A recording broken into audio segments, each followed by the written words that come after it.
todo dia é dia de índio, não é só o dia 19 de abril, é todo dia é dia de índio. E a entrevista desse mês é com o doutor Arão Guajajara, que é advogado da aldeia Maracanã. Inclusive, ele não gosta de ser chamado de índio, não, nem de índio, nem de povo originário. Ele gosta de ser chamado de Guajajara, que é a etnia dele. Então, vamos ver essa conversa que a gente teve com ele, que foi muito bacana, sobre a questão indígena. Vamos lá, vamos assistir. Salve, doutor Arão Guajajara! Opa, Neptuno. Muito obrigado aí Muito obrigado pela sua disponibilidade. Fala aí, fala mais para a gente poder ouvir essa língua maravilhosa.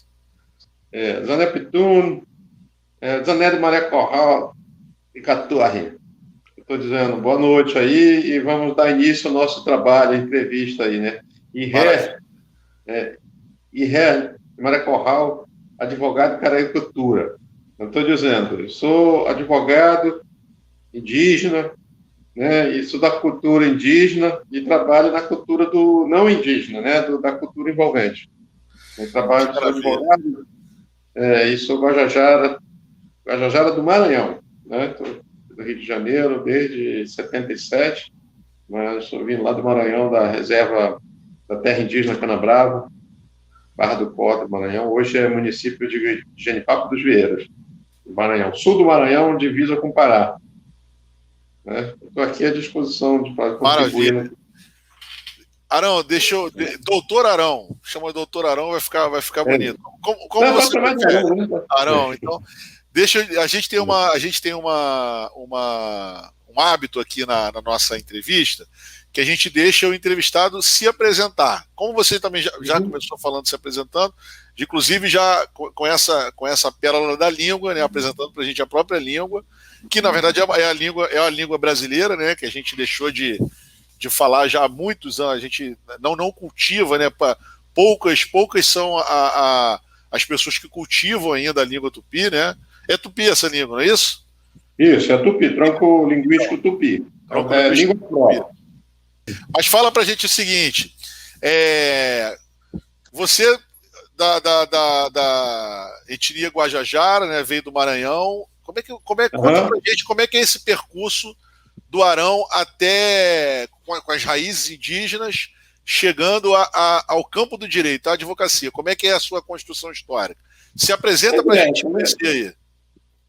Eu cheguei aqui em 77, né, vim fazer o curso o ensino médio, né, e fiz o ensino médio na escola pública, fiz o nível o fundamental também, escola pública, aqui no Rio de Janeiro. A sua língua materna é o tupi, né?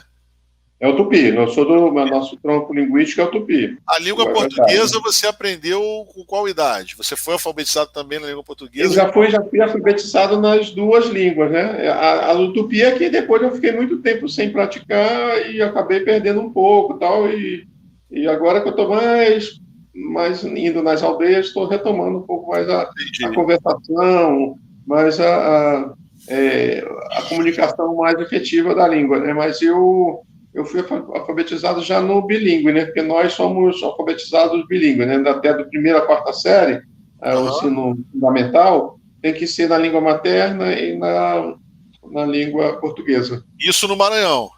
Isso no Maranhão, no Maranhão.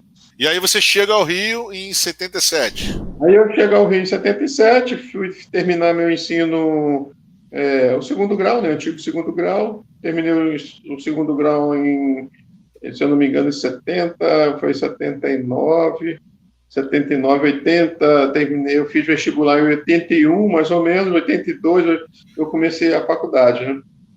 Sim. Aí fiz faculdade, fiz especialização em Direito Administrativo Constitucional, em Processual Civil, que hoje a minha especialidade é Direito Processual Civil, e Direito Indígena na UF, né? Foi o único curso que teve de Direito e Saúde Indígena, né?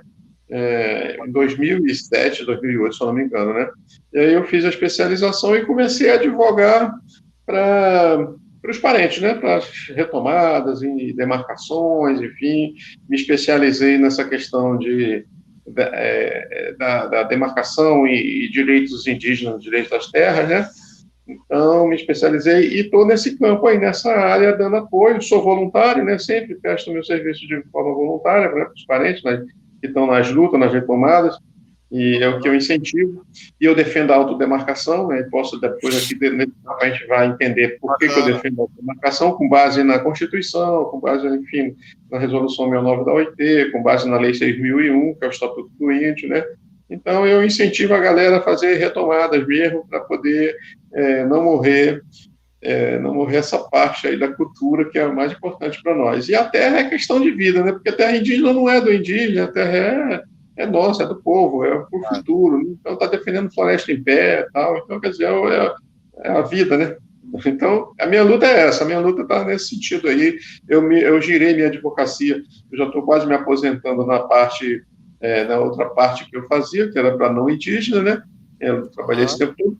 E estou me dedicando só mais nessa parte do direito indígena. Estou me especializando e estou conseguindo aí umas vitórias, algumas conquistas para fazer as retomadas, né? Enfim. Você se formou em 88, né? 88. Ano da Constituinte. Ano da Constituinte. E o meu Paraninha foi Sobral Pinto, cara. Então eu conheci o doutor Sobral Pinto, trabalhei um pouquinho com ele e tal, então, quer dizer... Que bacana. Então tem toda uma garra aí na advocacia, tem um espírito de Sobral Pinto no meu trabalho aí. Muito legal. Arão, tem umas perguntas, um monte de perguntas para fazer para você aqui. A gente, esse mês, a gente conversar sobre, né, a gente tem a questão do Dia do Índio, mas a gente está brincando com a ideia de que todo dia é dia de índio. E aí a gente tem algumas questões para conversar com você aqui, para ouvir você.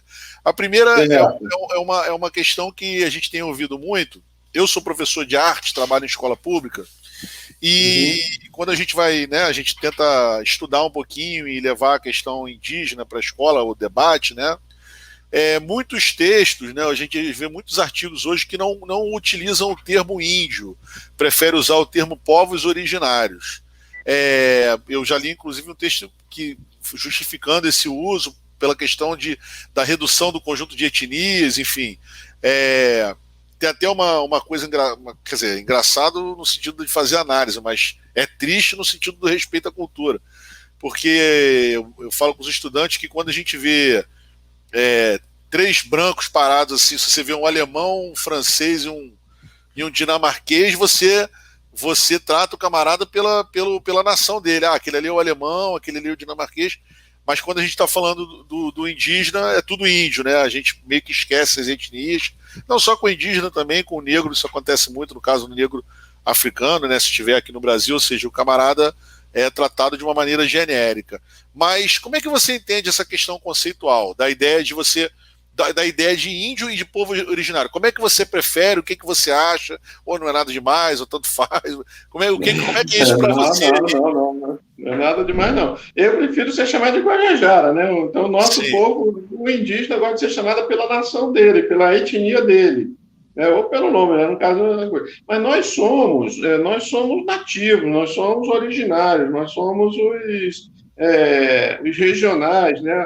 Os detentores de saberes e conhecimentos indígenas desta parte da América. Nós somos os nativos, os originários, com esses saberes e com esses conhecimentos específicos dessa região da América, né? Então, quer dizer, isso deveria ser o tratamento respeitoso, respeitando não a pessoa, índio ou não índio, tal, mas a questão da cultura, né? Da cultura. Porque se você não fala se você não vê a pessoa com a diferença cultural, né, acontece o que aconteceu hoje. Hoje a cultura judaica cristã, ela é envolvente. Nós somos minoria, nós já somos envolvidos, né? Nós somos da cultura envolvida, né? E a cultura envolvente é a cultura que dominou, tal. Cultura do oposto. A cultura judaico-cristã é oposta à cultura indígena, tanto na língua, tanto nas práticas, na moral, em tudo, né? Agora, a questão para nós, para mim, por exemplo, eu prefiro que me chamem de Guajajara. Eu sou Guajajara, né? O índio, por exemplo, índio. Índio, na tabela periódica, eu acho que é o metal menos precioso, né? O metal que está lá embaixo, né? Perto do latão, perto do... Então, quer dizer, o índio, nesse sentido, na tabela periódica, foi com esse objetivo que se chamou índio, exatamente para subjugar, exatamente para menosprezar, exatamente para poder pisotear, né? Enfim.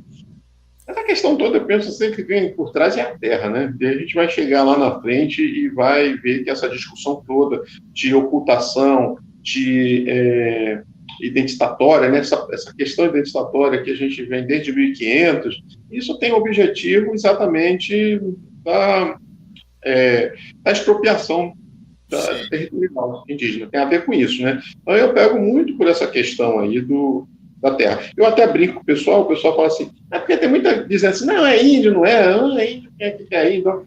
Então, para mim, índio é aquele que faz retomada.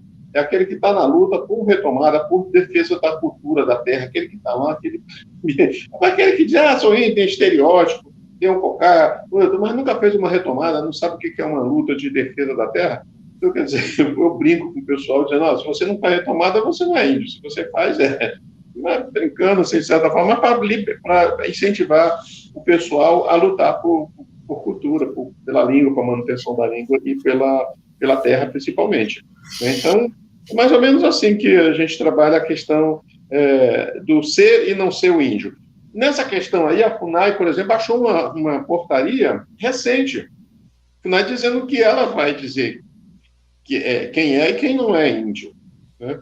Não pode, porque pela resolução 69 da OIT, pelo 231 da Constituição, artigo 231 da Constituição, a resolução 69 da OIT e o Estatuto do Índio, a 6.001, nós, no Brasil, e com base nessa legislação, o Brasil adotou o princípio da autodeclaração, o princípio da autoafirmação. Eu sou indígena e basta. Não pode a FUNAI declarar que eu sou ou que eu não sou indígena. Aqui no Rio de Janeiro, por exemplo, no Museu do Índio, os antropólogos ali, até há pouco tempo, davam uma declaração, quando o pessoal ia lá pedir uma declaração de ser ou não ser índio, né? Então, a declaração dizia o seguinte, a FUNAI declara que o Heitor, por exemplo, pegar teu exemplo aí, que o Heitor esteve aqui presente e está se declarando indígena. Então, ou seja, você que está se declarando indígena, não é a FUNAI que está declarando você ser ou não indígena. Aí vem essas questões das cotas, de aproveitamento para vestibular, para não sei o quê, que a pessoa se passa por indígena, por índio, de indígena, enfim. Então, estou nessa parte aí de utilizar a questão de vestibular, de cota, e utilizar o nome, a condição de indígena, a pessoa não sendo, isso aí é fácil de ser combatido, isso aí é crime, inclusive, de falsa declaração falsa, né? Enfim, para ter uma vantagem, né, econômica, uma vantagem acadêmica, enfim, e aí é crime, merece ser. Agora, nem por isso você vai fazer como a FUNAI fez, declarando quem é e quem não é indígena. E aí a gente pega, por exemplo, pegando já um ponto também da vacinação, a FUNAI não quer mais dar, nesse governo agora, a FUNAI não quer mais assistir quem está fora das reservas já homologadas, das terras indígenas já homologadas. Mas por que ele está fazendo? Por isso que eu falo que essa questão toda tem a ver com terra. Então, por que o governo não quer dar mais assistência para quem está fora das áreas demarcadas? Porque nós temos 300 terras em processo de demarcação, que as terras que já foram reconhecidas como de usos, costumes e tradições indígenas, ou seja, já tem um laudo antropológico, o governo já decretou, já tem um decreto do Ministério da Justiça reconhecendo que aquela área ali é de manejo indígena, é de usos, costumes e tradições indígenas, já está sendo dada essa destinação para aquela área. Então, quer dizer, o artigo 67 das disposições transitórias da Constituição determina que o governo brasileiro teria que demarcar todas as terras em 5 anos. Então, quer dizer, de 88 para cá, olha o tanto de governos que passaram, né? Olha quantos governos passaram de 88 para cá. Ninguém demarcou as terras indígenas, né? A maioria das terras demarcadas hoje vem, inclusive, da Justiça, do Judiciário. Raposa Serra do Sol, que é uma das maiores demarcações mais recentes, vamos dizer assim, veio do Judiciário, foi o Supremo que demarcou, e não o Executivo. Aí, quer dizer, esses governos não fizeram isso, agora deixaram essas terras já reconhecidas como terras de manejo de usos, costumes e tradições indígenas, não fizeram essa demarcação. Esse presidente que nós temos agora, ele, além de não demarcar nenhuma, ele suspendeu esse processo de homologação. E essa questão de dizer que não quer assistir indígena fora das áreas já demarcadas, já homologadas, quer atingir essa terra que está em processo de homologação.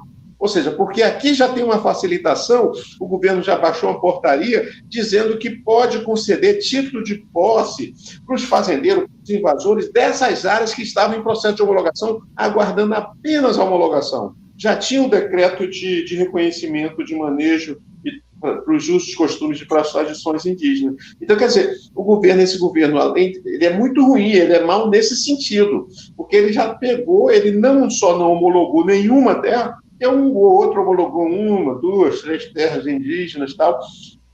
Esse não, além de não homologar, praticamente anulou esses processos que já estavam reconhecidos como área indígena e está dando título de propriedade. Para dificultar, não presta assistência para indígena que está nessa área, lutando ali, enfrentando o agronegócio, a monocultura, a soja, o veneno, o eucalipto, o capim.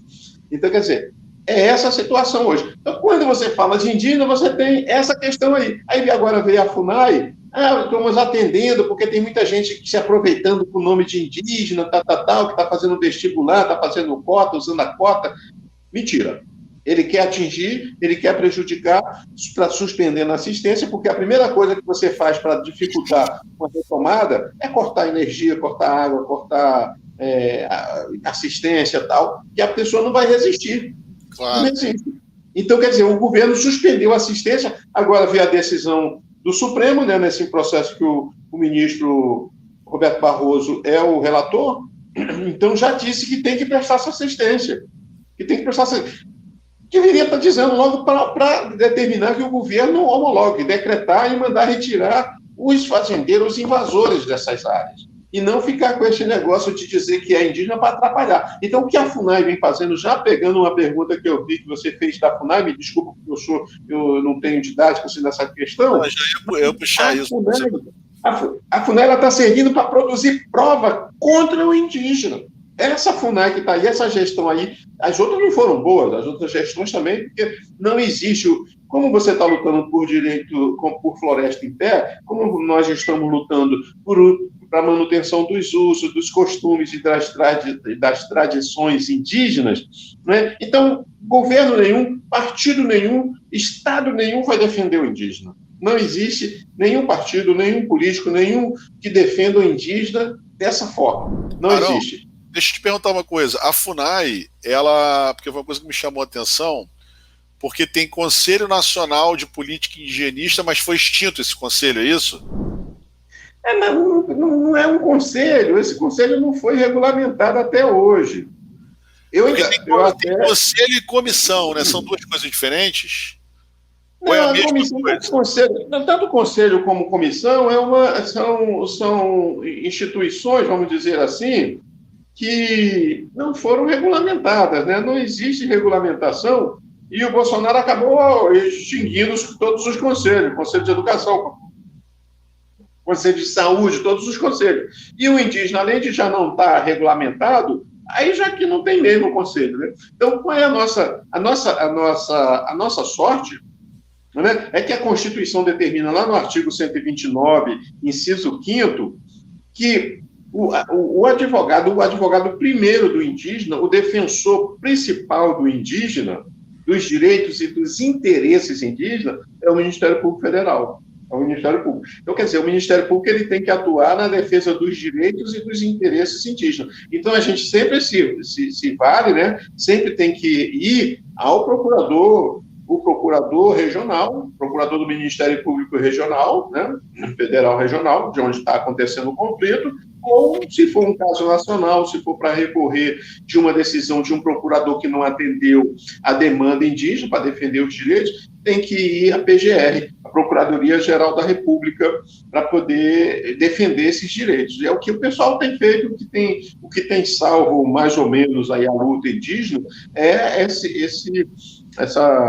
vamos dizer assim, essa proteção, né, do Ministério Público. Por que o Ministério Público defende o direito indígena? Porque é um direito de ordem pública, é um direito indisponível, inalienável, imprescritível. Tem aquela questão do marco temporal, não sei se você já discutiu isso, alguém já discutiu isso com você. O marco temporal era o limite.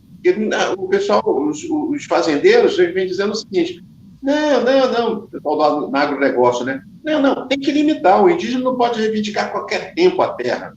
Tem que limitar. Aí teve uma discussão lá no Supremo, na Raposa Serra do Sol, no processo da Raposa Serra do Sol, que um dos votantes, um dos ministros, se não me engano, Alberto Direito, né? Paulo Alberto Direito, era um ministro, inclusive, que já morreu, inclusive, para ele votar a favor da demarcação da Raposa Serra do Sol, ele apresentou algumas condicionantes. E no meio dessas condicionantes tinha o marco temporal de 88. Esse ministro dizia o seguinte: não, o indígena pode reivindicar desde que tenha limite de terra, o limite temporal, ao 5 de outubro de 88, que é a data da promulgação da Constituição. Qualquer reivindicação posterior a essa não pode mais. Limitou ali. Só que isso aí depois foi por terra, porque o Supremo já por diversas vezes, eu tenho exemplo de duas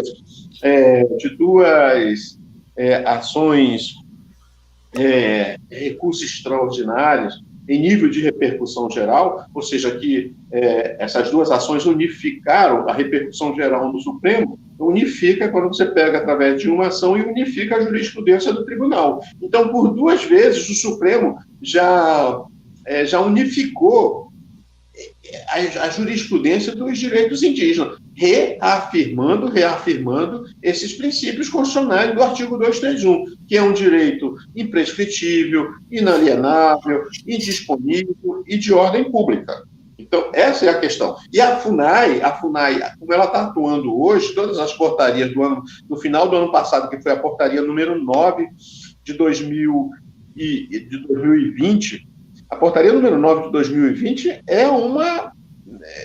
está advogando. É como se você está advogando para... você está trabalhando para o teu cliente e você vai trabalhar o contrário. É prevaricação, né? É um servidor público, a FUNAI está produzindo prova contra o indígena em favor dos fazendeiros, dos criminosos, dos invasores. Então, a FUNAI ela tem essa função. Hoje, ela tem essa função de produzir prova contra o cliente dela. Está produzindo prova. Essas portarias todas essas portarias baixadas recentemente, essa agora desse ano, a número 4 de 2021, a número 4 de 2021, que diz exatamente que não é mais o direito de autoafirmação, de autodeclaração, e que a FUNAI só vai assistir quem está dentro de área demarcada. Isso aí é prova contra nós, isso é prova contra o direito indígena, contra o indígena, é uma prova em favor do fazendeiro, do criminoso que invadiu a área, que está lá dentro da área indígena e que está matando indígena, e a tudo é direito, né? Então, essa é a questão que eu queria tratar, porque tem a ver, essa questão do ser ou não ser indígena, tem a ver exatamente com o direito da terra, de proteção da área indígena, entendeu? Arão, a gente percebe, né, pela sua fala, que a FUNAI realmente é uma instituição muito controversa, né?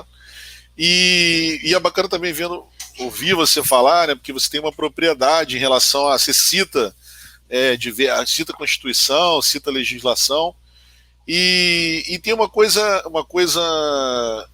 que rola em relação à questão da maneira como a sociedade enxerga, né, e olha para os indígenas, né, e para as suas etnias, para as nações indígenas, que é essa coisa de que o índio tem que ficar congelado na sua cultura, vamos dizer assim, né? Até trago aqui como exemplo, eu estava lendo um artigo se não me engano, acho que foi no julgamento do diretor André Lemos, né, que foi condenado, né, acho que até arbitrário, em relação à questão da resistência da aldeia Maracanã, em que parece que não sei se foi o Ministério Público Não sei se foi o juiz, questionou o fato de você usar terno, né? Conta essa história pra gente poder... Mas isso aí a gente passa constantemente, entendeu, Heitor? Nós passamos, eu, por exemplo, eu já nem... Eu rebato isso com a minha capacidade profissional, com o meu trabalho, né? Então, com o meu trabalho, eu tenho que ganhar ação, eu tenho que resolver as questões, eu tenho que dar encaminhamento, eu não vou... É claro que uma ofensa, às vezes, grave, você tem que tomar outras medidas mais graves, mais sérias, né? Mas eu já não posso, eu até estava pensando, essa semana mesmo, um juiz por causa da Aldeia Maracanã, né? Mas eu vou falar disso aí depois, porque tem uma pergunta aqui no final, vamos deixar para o final, e nós vamos discutir especificamente a Aldeia Maracanã. Mas essa questão do processo do André Lemos, olha, eu fui depor eu como advogado, né? Eu fui arrolado como advogado, como testemunha do André, e fui depor em cima dos processos da Aldeia Maracanã, dos processos que eu tinha na Justiça Federal, né? Que eu era advogado na Justiça Federal. Então, quer dizer, eu fui falar para o juiz o seguinte: doutor, o processo tem uma decisão judicial, que aquilo ali é uma área indígena, o André, junto com os outros militantes, estavam dentro da área indígena, e a polícia foi lá e prendeu de forma arbitrária. Ninguém chamou a polícia para entrar dentro de uma área que era uma área indígena e que não poderia entrar. E eles prenderam ele na área indígena. Mas ele não gostou por isso. Não, mas não é isso que eu quero saber, você é advogado, eu falei, pronto. Aí, quer dizer, aí o gravo, engrossou o pau ali um pouco, eu não vou aceitar, ali eu tenho que responder na hora, né? Quer dizer, é uma situação muito chata, né? No caso da Aldeia Maracanã, a gente vai pegar.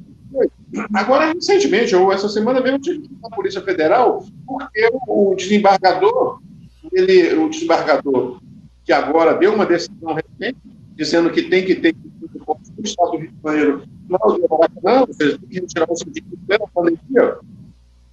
Numa das sustentações que eu fui fazer de defesa, ele falou: eu não gosto de brincadeira quando eu estou fazendo o processo lá, é uma coisa séria, uma coisa. E ele fez brincadeira comigo, o desembargador falou assim: doutor, eu não sou advogado, eu não estou para indígena. Eu falei: doutor, se eu fosse advogado, eu não me contrataria. Eu consegui o despachante, porque eu estou fraudando o processo. E ele ficou. Aí pronto, aí caiu o mundo, né? Mas ele veio me instigar, eu vou falar coisas piores, mas não vou falar, não vou xingar. Não conheço ninguém, não tenho amizade nem inimizade com nenhum. Meus processos são processos com base em direito, com base em legislação, não faço lobby, não sei nem que faço lobby, esse negócio de juiz, o pessoal usa isso. Mas, enfim, de uma forma discriminatória, tentando me intimidar.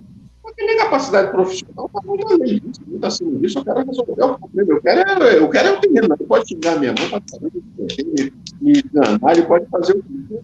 Mas o meu foco é o nosso dever. O foco do direito, daquela defesa, daquele direito que eu estou defendendo, eu vou até o fim e vou fazer como tem que ser feito. E vou defender o meu cliente como tem que ser feito. Agora, se ele vai fazer alguma coisa, para mim, eu estou um pouco me lixando. A gente falou você está falando da Aldeia Maracanã, acho que tem uma questão que acho que é bem grave, como você já colocou, e que está no pano de fundo de praticamente toda a discussão da questão indígena, que é a questão fundiária, né? Que é a questão do pertencimento, da terra. E aí, então, fala para a gente, pessoal, quem não conhece, né? O pessoal conhecer, o que é a luta da Aldeia Maracanã. Dá um apanhado histórico breve. Vamos fazer um histórico ali, mas pelo menos do que eu me lembro, né? Aquele terreno ali, ele monta no Duque de Saxe, ali era uma casa do Duque de Saxe, que ele cedeu para o governo, né, para o Estado brasileiro, já em 1800, final de 1800, já meados de 1800, né, mais ou menos.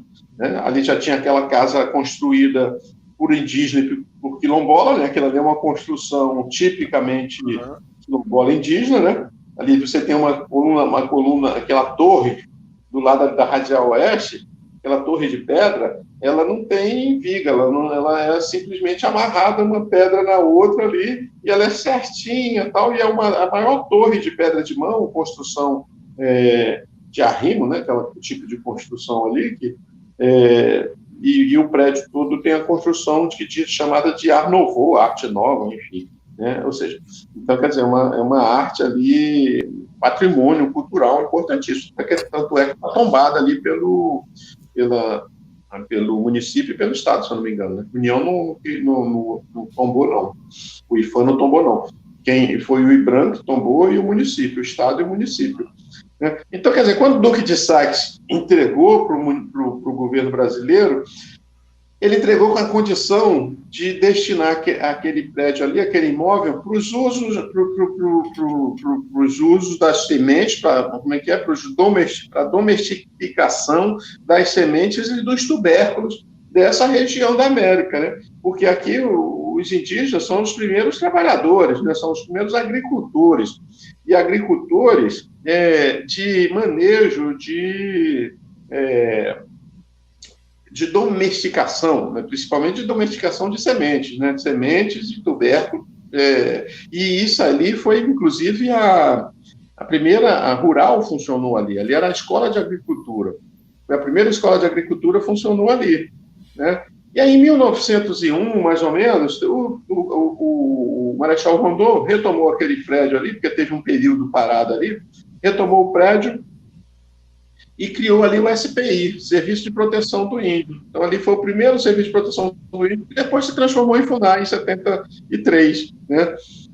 Já depois do Estatuto do Índio. Então, aquele quer dizer, prédio, então, foi sede da FUNAI, então, aquele prédio. Foi sede da FUNAI, ali foi o SPI, né? O antigo Serviço de Proteção do Índio, hoje FUNAI, né? Sim. Em 73, depois do Estatuto do Índio, que é de 67, se eu não me engano, em 73 passou para a FUNAI. Então, quer dizer, ali o Marechal Rondon, tanto é que aquilo ali era do Ministério da Agricultura, por conta da escola de agricultura, por conta de serem os indígenas trabalhadores agrícolas. Então, ali deveria proteger a domesticação das sementes, o estudo das domesticações das sementes. Depois a rural foi para o Seropédico, e ali... aí ficou a FUNAI até 53, se eu não me engano. Em 53, o Darcy Ribeiro criou ali o Museu do Índio. Ali em 53 foi o Museu do Índio, que ficou até 78. 78, 79 foi para o Museu do Índio, foi para Botafogo, e ali o prédio ficou abandonado. E tal. Em 2006 teve a retomada desse grupo, outro grupo, enfim, de vários, para se não me engano, eram 27 etnias representadas, fizeram a retomada do prédio. E aí vem briga de tomada e retomadas, e ali em 2013 teve aquela mega operação que prenderam o André e várias outras lideranças, me prenderam também e tal. Enfim, e teve aquele desfecho que o Caveirão, para tirar o pessoal dali, utilizou até arma sônica. Era um kit novo do Caveirão, vamos dizer assim, e acabou tirando o pessoal ali com arma sônica também. Utilizou todo tipo de arma, todo tipo de parafernália, enfim, contra os indígenas, mulher, grávida, idoso. A ocupação lá da aldeia Maracanã, ela se deu, então, a partir de 2006. 2006, esse grupo era um prédio abandonado, né? Ele ficou abandonado durante o tempo. Ficou abandonado de 78 até 2006. Caramba, e aí o Estado, no caso Rio de Janeiro, reivindicou, a gente sabe parte da história, né? De maneira completamente arbitrária. Só em 2013, eles ficaram, então, de 2006 a 2013. Porque ali o que aconteceu? Era do Ministério da Agricultura. Para poder, malandramente, se fosse da administração direta, não poderia vender. Aí o que o governo fez? Na década de 80, de 90, início da década de 90, fez uma doação do Ministério da Agricultura para a Conab. A Conab é uma empresa do Ministério da Agricultura. Então, quer dizer, fez uma doação para a Conab, aí pronto, aí a Conab pode vender, porque ela não é administração direta. Aí, em 2012, já com questões da Copa do Mundo, das Olimpíadas, da Odebrecht, que a Odebrecht queria aquela área ali, porque o Maracanã não dá dinheiro assim, tal. O que eles queriam eram os terrenos em volta do Maracanã. Tanto é que criaram ali o complexo do Maracanã, que era o terreno lá do Júlio Delamares, do Célio de Barros, da Aldeia Maracanã e da Escola Fred Reich. Então, juntando esse terreno aí, esses terrenos todos, acho que daria uns 50 mil metros quadrados, 60 mil metros quadrados, porque só a Aldeia Maracanã tem 14.300 metros quadrados, né? E tem mais o Célio de Barros, mais o Júlio Delamares, mais... E essa escola eles derrubaram, né? Não, a escola, eles não conseguiram, eles derrubaram uma parte, derrubaram o Célio de Barro todo, né? Destruíram lá as pistas, que era um ginásio de atletismo, o mais moderno, era o atletismo onde todo mundo treinou ali. A escola não conseguiram, né? A escola e a Aldeia Maracanã também não. Nós conseguimos proteger a escola, a Aldeia Maracanã e um pouquinho do Júlio Delamares. Sim. Júlio Delamares, que é o da piscina, né? Sim. Célio de Barros é do atletismo e Júlio Delamares da piscina. Então, a gente conseguiu proteger um pouco a piscina, um pouco o Maracanã, a Aldeia Maracanã, porque eles pegaram uma parte da Aldeia Maracanã, fizeram aquela passarela ali no cantinho que vai do nada para lugar nenhum, né? Ou seja, vai dali da Aldeia Maracanã para o outro lado da Quinta da Boa Vista. Vai para o outro lado da Quinta da Boa Vista. E aquilo só no dia de jogo que alguém passa lá porque estaciona carro lá, mas é muito difícil, não estão nem estacionando mais do lado da Quinta da Boa Vista. E é uma obra faraônica de grande, né, um valor enorme aquela passarela, que só serviu para tirar o terreno da Aldeia Maracanã. Tirou ali uns 2 mil metros quadrados, mais ou menos, né? E a Aldeia Maracanã é 14.300 metros, né? Então deve ter comido ali uns 2 mil metros, mais ou menos. Mas, enfim, e aí conseguimos segurar a Aldeia Maracanã até hoje. Não sei até quando, né? Então, quer dizer, teve a retomada, eles tiraram em 2013, em 22 de março de 2013, uma decisão desse mesmo processo que nós temos hoje. Esse processo que o juiz deu essa liminar novamente, dizendo que vai retirar, esse foi o de 2013, que deu a liminar também para retirar em 2013 para construir ali estacionamento, acabaram construindo um estacionamento ali, que ficou durante as Olimpíadas, durante a Copa do Mundo. Nesse período, aquele terreno ali ficou indígena, não podia nem encostar ali por perto, né? O pessoal ia lá para bater o maracá, mas era enxotada e tal. Enfim. Aí, 2015 para 2016, o pessoal retomou de novo. Retomou e ficou ali e está até hoje. Tem dois termos que você está usando que eu acho interessante para a gente poder entender melhor, porque, enfim, a gente está tratando de uma questão fundiária, isso é uma questão fundiária. E uma questão fundiária, no caso, no meio urbano. Se no meio urbano que tem, né, que a gente tem aí vamos dizer assim, né, as coisas acontecem, a gente consegue divulgar, ainda consegue, né, ter alguma rede de divulgação. Uma visibilidade. Como é que é? Eu queria que você falasse um pouquinho de três coisas. Primeiro, como é que você enxerga essa questão fundiária no meio rural? E explique pra gente o que é, que acho que você estava falando pra caramba disso, que são conceitos que a gente tem que aprender, que é autodemarcação e retomada. O que é isso? Explica pra gente.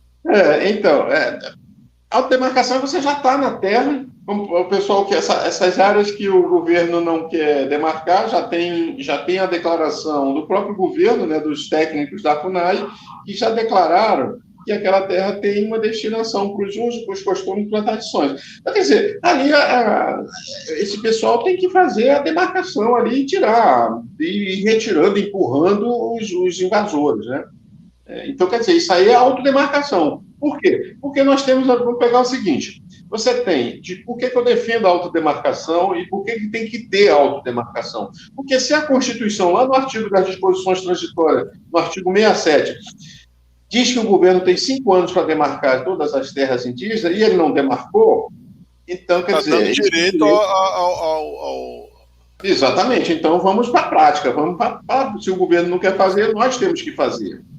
E, em segundo lugar, pegando o 231 e o 232 da Constituição, fala que é imprescritível, esse direito é imprescritível, inalienável, de ordem pública, ou seja, todos que têm que defender, e o Ministério Público intervém como protetor, como defensor, como advogado principal, né, É, então, quer dizer, e além disso, você só usa a terra indígena, ela não é para especulação. Qual é a diferença da terra indígena para a terra privada, propriedade privada? A propriedade privada deveria ter, cristão, uma função social. Mas a Perdão, terra indígena, vamos dizer que cortou um pouquinho. A propriedade privada. é a destinação. Diferença entre terra indígena e propriedade privada é a destinação. A terra privada se dá destinação para a especulação imobiliária, para o veneno, para o agronegócio, para a monocultura, para a soja, para o capim, o gado, o eucalipto. Já o indígena, não. Pela definição do 231 da Constituição, pela Resolução 69 da OIT, só pode ser terra indígena aquela em que a destinação é dada para os usos, para os costumes e para as tradições indígenas. Quer dizer, o que é isso aqui? Que significa o quê? Floresta em pé, o florestal, orgânico, agricultura de subsistência, vida, orgânico. Enquanto que o outro é morte, é veneno, é capim, é soja, monocultura. Então, essa é a diferença entre propriedade privada e a propriedade que é a terra indígena. Né? E não é, nós só temos direito, os indígenas só têm direito à posse, ao uso, ao usufruto. O indígena não é dono. Somos nós, brasileiros, é um patrimônio público. Então, quer dizer, e por isso que o pessoal não quer. Então, quer dizer, quem defende isso, defende a vida. Então, a autodemarcação dá uma destinação para isso, é para o futuro nosso. Então, nós temos que defender a autodemarcação isso por conta da legislação, por conta desses princípios e por conta da destinação. Eu não estou pegando terra para mim, não é para mim. Não é para você, não é para A, B, C. É para uma destinação para o futuro, não só para a indígena, mas para o ser humano, de modo geral. Mas é o nosso futuro, é o futuro da humanidade. Então é assim que, por isso que é a autodemarcação. Tem que ser a autodemarcação, é uma necessidade. Porque se o indígena não faz a demarcação, não faz a autodemarcação, ninguém vai fazer. Pelo contrário, né? Não estão fazendo, é isso aí que estão fazendo. E a retomada, qual é a relação da retomada com a autodemarcação? Tem relação? Não, a retomada porque tem mais áreas. Tem as áreas, vamos dizer aqui, por exemplo, aqui o Rio de Janeiro. Aqui o Rio de Janeiro é um estado onde teve o maior massacre, né? Onde você tem cemitérios sambaquis indígenas, você pega a região dos lagos toda e você está cheio de cemitérios de sambaquis, uns protegidos, outros não. Então tem que ser retomada essa área. Essa área tem que ser retomada, tem que ter aldeamento, e tem que ter aldeamento, assim como tem que ter os quilombos urbanos. Tem que retomar os quilombos, tem que retomar essas áreas e construir os quilombos, construir as aldeias e dar destinação de usos, costumes e tradições, né? Floresta em pé,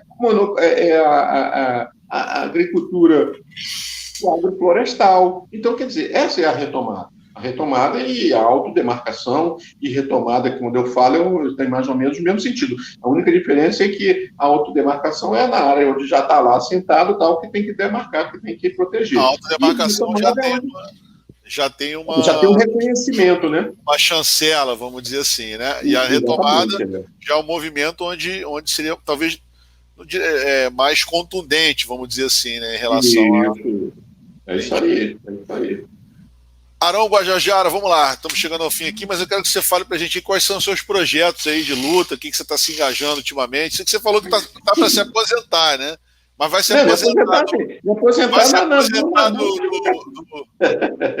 Não tem, o advogado não se aposenta, né? O advogado tem que estar aí na luta, sempre aparece alguém. E agora, eu estou assumindo, então, meu projeto de vida são as retomadas e autodemarcações. Então, são esses meus projetos, são essas minhas lutas. Eu, sempre que sou convidado, eu vou com o maior prazer para falar sobre essa questão, porque eu acho que é uma questão interessante. Pouca gente fala assim como eu estou falando aqui. Eu dificilmente, eu desconheço quem fala assim diretamente, assim, mais efetivo, e que atue também mais efetivo nessa questão. Mas só fica com medo de retomar, medo de montar uma aldeia urbana, medo de falar do direito indígena. Olha, mas não tem que ter medo, porque é um direito saudável, é um direito bom, Nós estamos falando de um bom direito, de uma boa justiça, de uma coisa saudável, pura, de vida, de vida. Então não pode ter receio, não pode ter meio milindre, não. Então a minha dedicação é nessa parte de contribuir, viu, Heitor? Eu estou me dedicando muito a essa parte de atender vocês nessa entrevista aqui, nesse trabalho de vocês, tão importante, e as faculdades, e fazer os processos, né? Então, quer dizer, que essa é a minha experiência, que essa é a minha prática, né? Eu não deveria estar na UD Maracanã, não deveria ser eu, o advogado ali. Eu sou da ativa, eu sou gratuito, eu sou pro bono. Quem deveria estar ali era o Ministério Público, era a AGU, a Advocacia Geral da União, que faz a defesa da FUNAI, era a DPU, não eu. Ainda parece um gaiato desse para me perturbar, um juiz que quer me perturbar, que quer me atentar. Eu não vou aturar, né? Então, quer dizer, foi uma coisa. Quem deveria estar protegendo esses direitos era o juiz, era o promotor, era o desembargador. E quando você se depara com esses prevaricadores, pessoas que ganham altos salários, né, vultosos salários, para proteger, para fazer isso e faz o oposto, aí complica, né? É difícil, é difícil. Aí vamos lá, a minha sorte é que eu já tenho um tempo na advocacia, eu estou fazendo 33 anos esse ano na advocacia, então o processo dá para fazer alguma coisinha, né? Então eu estou aproveitando esse meu saber, esse meu conhecimento aí jurídico, processual, para ajudar meus parentes aí nessas retomadas, nessas autodemarcações, nessas lutas todas, entendeu? Esse é meu projeto é esse. Tudo voluntário, é só gastando dinheiro mesmo, é voluntariado mesmo, bem voluntariado. Arão, agradeço muito aí esse tempo que você disponibilizou para a gente. Quero dizer que quando você quiser, o Realize Cultura, nossa revista está disponível, se você quiser gravar um vídeo, né, de repente alguma temática aí que esteja rolando, que precise de visibilidade, a gente colabora, se quiser a gente bota à disposição aí para gravar, entendeu? Se você quiser fazer uma fala, fica à vontade. Agradeço demais aí a sua... Eu já vou pedir. Agora, a partir de agora, a gente já está nesse processo de novo atentado do terrorismo aí do Estado, né? Desses fascismo, enfim, desse pessoal violento aí, terrorista mesmo, né? Como dizer assim, o Estado é um terrorista sempre, né? Então, quer dizer, nós já vamos precisar, Heitor, porque ali tem essa decisão que a gente não sabe como vai se dar, né? Como é que isso vai acontecer, se vai acontecer e como vai acontecer em plena pandemia, né? Então, eu já peticionei, eu já informei que tem decisão do Supremo impedindo reintegrações de posse durante a pandemia e tal, mas o responsável, o desembargador doido, ele está querendo implementar isso. Não é nem o Estado que pediu. O próprio desembargador, você vê que o ódio é tanto, a raiva é tanta, o ódio, a discriminação, enfim. Isso porque nesse momento tem pessoas lá na aldeia Maracanã. Tem muita gente, tem bastante gente. Lá nós temos 8 famílias indígenas, criança, idoso, tem bastante gente lá. E agora saiu uma... Explica pra gente, saiu uma liminar, é isso? Não, foi uma decisão mandando cumprir uma emissão de posse, mandando cumprir a emissão de posse. Então, quer dizer, para o Estado do Rio de Janeiro, a qualquer momento, ele pediu, o desembargador deu uma decisão para que o Estado do Rio de Janeiro informasse como é que ele quer fazer essa emissão de posse. Entendeu? Não significa que vai ser agora, ou que tá. Eu já entrei com a medida, espero reverter isso o quanto antes. E ainda tem uma possibilidade de entrar com uma outra medida até a semana que vem. Né? Mas, se não reverter isso na Justiça, nós temos uma decisão que manda o Estado se organizar, dizer e informar como é que ele quer que seja feita a emissão de posse. Entendeu? Entendi. Deu 10 dias, então esses 10 dias devem estar terminando. Eu entrei hoje no processo, o Estado não informou ainda. Mas isso, até semana que vem, deve acontecer. O Estado deve se pronunciar e o juiz deve dizer como vai fazer essa emissão da posse. E se o Estado não se pronunciar, acontece o quê? Não, aí não vai ter emissão de posse, porque ele que depende do Estado, né? A não ser que o juiz está arbitrário, né? O juiz está dando assim Enfim, pode ser que o juiz faça mesmo, se vira aí e faça a emissão de posse. E aí o Estado pode fazer até do jeito que ele quiser. O juiz pode determinar. Vai depender da nossa resistência lá, né? Vai depender da resistência. Por isso que eu estou dizendo que nós precisamos ter esse apoio, essa disponibilidade de vocês. Beleza, vamos tentar acelerar essa edição aqui para soltar o mais rápido essa entrevista e vamos ficar atento para poder ajudar aí acontecendo qualquer novidade, você avisa a gente para a gente soltar nas redes aí e tentar colaborar aí nessa visibilidade aí, tá bom ou não? Valeu, obrigado pelo apoio. Grande abraço aí e a entrevista vai pro ar breve, no iníciozinho de abril. Valeu. Tá bom? Deu, é isso mesmo? Tá de boa? Tá ótimo. Valeu, meu amigo.